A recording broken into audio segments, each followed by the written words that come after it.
in terms of when did I first meet John, I suppose John was very friendly with my father-in-law, Billy, the late Billy Gallagher, and I met John, I suppose, in 1986.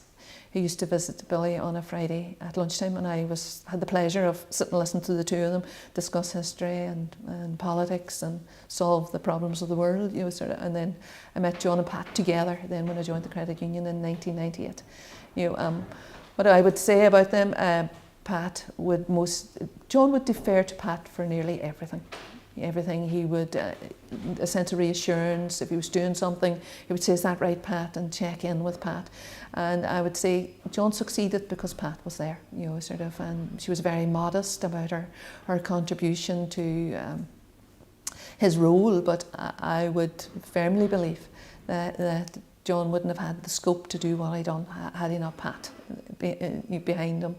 And I suppose after John passed, Pat came in here a couple of times and she talked about in the 1960s when they would have collected the money on a Friday night and a Saturday night, and all day Sunday she spent writing up the ledgers and balancing the book and getting the lodgement ready. You know, so you know, although John had and the guys had collected all the money, it was Pat that was sorting it out and getting it ready for banking and that. So you would have seen that they worked great. They were a great team.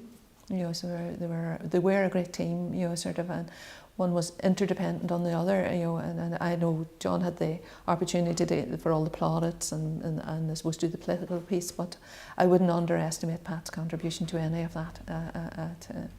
You know, and she was always caring. She cared about, you know, when you met Pat always knew about your children. She asked you about your children and your family, and it was never about.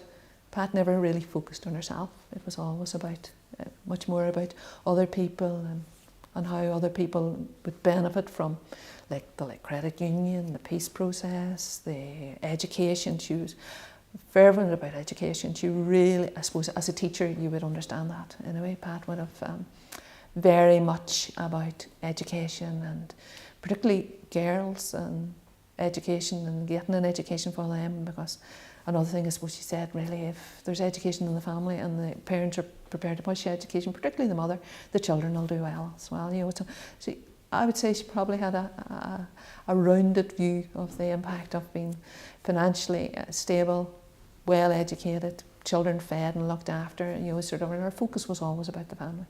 And Pat would always have been very much about emancipation, financial emancipation for women. The credit union was the only organisation, I suppose, in the 60s and possibly the 70s where a woman was entitled to have an account in her own name.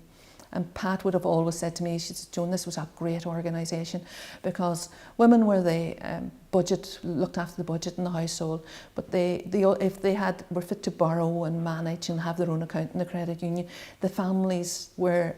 She felt that the families where the mother was a member of the credit union, those families prospered and done well, you know, sort of. And it's a kind of a reflection maybe on their legacy of the Women's Committee, and particularly Pat and the work she done, would be that, you know, our membership is 52% female. You know, we continue to have a large female membership, you know, so.